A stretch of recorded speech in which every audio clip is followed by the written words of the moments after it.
हमेशा से यह बहस का विषय रहा है कि मुसलमानों के पूर्वज क्या वाकई हिंदू ही थे। दुनिया भर के मुसलमान चाहे इस सत्य को माने या ना माने, उनके रहन सहन के तरीके, उनकी मक्का मदीना की पूजा पद्धति, उनके पवित्र चिन्ह आदि उन्हें किसी का किसी तरह से हिंदू धर्म से जोड़ते हैं। हिंदू धर्म ग्रंथों के अनुसार असुरों के गुरु तथा महर्षि भृगु व असुरराज हिरण्यकश्यप की पुत्री दिव्या के संतान शुक्राचार्य ही मुस्लिम संप्रदाय के वास्तविक जनक थे। शुक्राचार्य ने राक्षसों का वंश बचाने के लिए भगवान शिव की आराधना की, जिससे प्रसन्न होकर शिव जी ने अपना स्वरूप शिवलिंग शुक्राचार्य को प्रदान कर वैष्णवों से दूर रखने को कहा। शिव जी का स्पष्ट आदेश था कि जिस दिन कोई भी वैष्णव इस शिवलिंग पर गंगा जल चढ़ा देगा, उस दिन राक्षस वंश का नाश हो जाएगा। शुक्राचार्य ने महादेव के स्वयं दिए शिवलिंग को भारतवर्ष तथा हिंदुओं से दूर रेगिस्तान में स्थापित किया, जिसे आज अरब देश में मक्का मदीना के नाम से जाना जाता है। यहाँ तक कि अरब देश का नाम शुक्राचार्य के पौत्र अर्व के नाम पर ही पड़ा है। शुक्राचार्य मूल रूप से काव्य ऋषि थे और उनके सम्मान में मक्का मदीना के शिव मंदिर को काव्या नाम दिया गया। कालांतर में काव्या नाम विकृत होकर काबा बन गया, जिसे मुसलमानों का सबसे पवित्र स्थल माना जाता है। अरबी भाषा में शुक्र का मतलब महान माना जाता है और शुक्र अर्थात शुक्रिया अथवा धन्यवाद शब्दों का जन्म भी गुरु शुक्राचार्य के नाम पर ही हुआ है। मुसलमानों का पवित्र जुम्मा शुक्रवार को मानने की वजह भी गुरु शुक्राचार्य ही हैं। रामायण के अनुसार सुपर्णखा का वध नहीं हुआ और वह गुरु शुक्राचार्य के आश्रम में ही रहने लगी थी। यह सबको पता है कि भगवान श्री राम के आदेश पर लक्ष्मण ने सुपर्णखा के नाक कान काट दिए थे और तभी से वह अपना चेहरा ढक कर रहती थी। सुपर्णखा के चेहरा ढकने की परंपरा को अरब देश की औरतें आज भी निभाती हैं।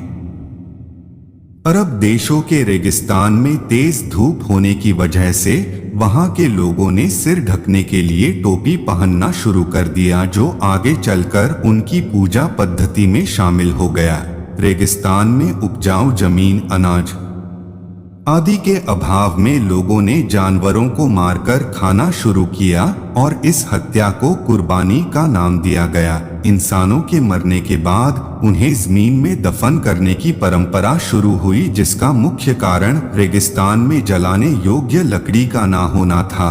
काबा में 360 मूर्तियां हैं, जिनमें शनि और चंद्रमा की मूर्तियां शामिल हैं। मुस्लिम इतिहासकारों के अनुसार इनमें से ही एक मूर्ति को अल्लाह का नाम दिया गया। शनि चंद्रमा के अलावा सूर्य और अन्य ग्रहों की मूर्तियां होना इस बात का प्रतीक है कि काबा में नवग्रहों की पूजा की जाती थी। हिंदू धर्म आज भी नवग्रहों की पूजा करता है और यह माना जा सकता है कि मुसलमानों को नवग्रह पूजा सिखाना गुरु शुक्राचार्य का ही काम है। अर्धचंद्र को हिंदू धर्म में पवित्र माना जाता है क्योंकि यह भगवान शिव के ललाट की शोभा बढ़ाता है। अर्धचंद्र चिन्ह का काबा में महादेव के प्रतीक पर होना इस चिन्ह को मुसलमानों में पवित्र बनाता है और इसे इस्लाम के झंडे पर स्थान दिया गया है। हिंदू धर्म के पवित्र शब्द ओम के संस्कृत रूप को अगर शीशे में देखें तो यह अरबी भाषा में लिखे गए अल्लाह की तरह दिखाई देता है। यहाँ तक कि मुसलमानों में पवित्र माना जाने वाला 786 अंक भी से ही बना है। ध्यान देने वाली बात यह है कि कोई भी मुसलमान इस बात को स्वीकार नहीं करता कि 786 अंक वास्तव में हिंदुओं का वैदिक प्रतीक है। कोई भी मुस्लिम बुद्धिजीवी ये नहीं बता पाता कि अगर 786 अंक नहीं तो आखिर क्या है। मुसलमान मक्का जाकर काबा के शिवलिंग की 7 बार परिक्रमा भी करते हैं, जो बहुत पहले से चला आ रहा है। आचार्य ने यकीनन इस्लाम से पूर्व पैदा हुए अरब क्षेत्रों के लोगों को हिंदू पूजा पद्धति दिखाई होगी। मक्का से कुछ ही दूरी पर एक बड़ा साइन बोर्ड लगा है जिस पर लिखा है कि इस क्षेत्र में गैर मुस्लिमों का प्रवेश वर्जित है। यह साइन बोर्ड उस समय की प्रतीक माना जाता है जब इस्लाम की शुरुआत हुई थी, तथा यह भी अंदाज लगाया जा सकता है कि शुक्राचार्य ने भगवान शिव की दी हुई चेतावनी पर अमल करते हुए इस मंदिर के क्षेत्र में हिंदुओं को प्रवेश पर प्रतिबंध लगाया होगा। जहां भगवान शिव का मंदिर होता है वहां पवित्र नदी का भी पानी भी पाया जाता है। हिंदू मुस्लिम की यह परंपरा भी काबा से हुई है और मंदिर के साथ ही पवित्र पानी का स्रोत है। दोस्तों, वीडियो कैसी लगी कमेंट्स में ज़रूर बताएं। साथ ही वीडियो को लाइक शेयर ज़रूर करें।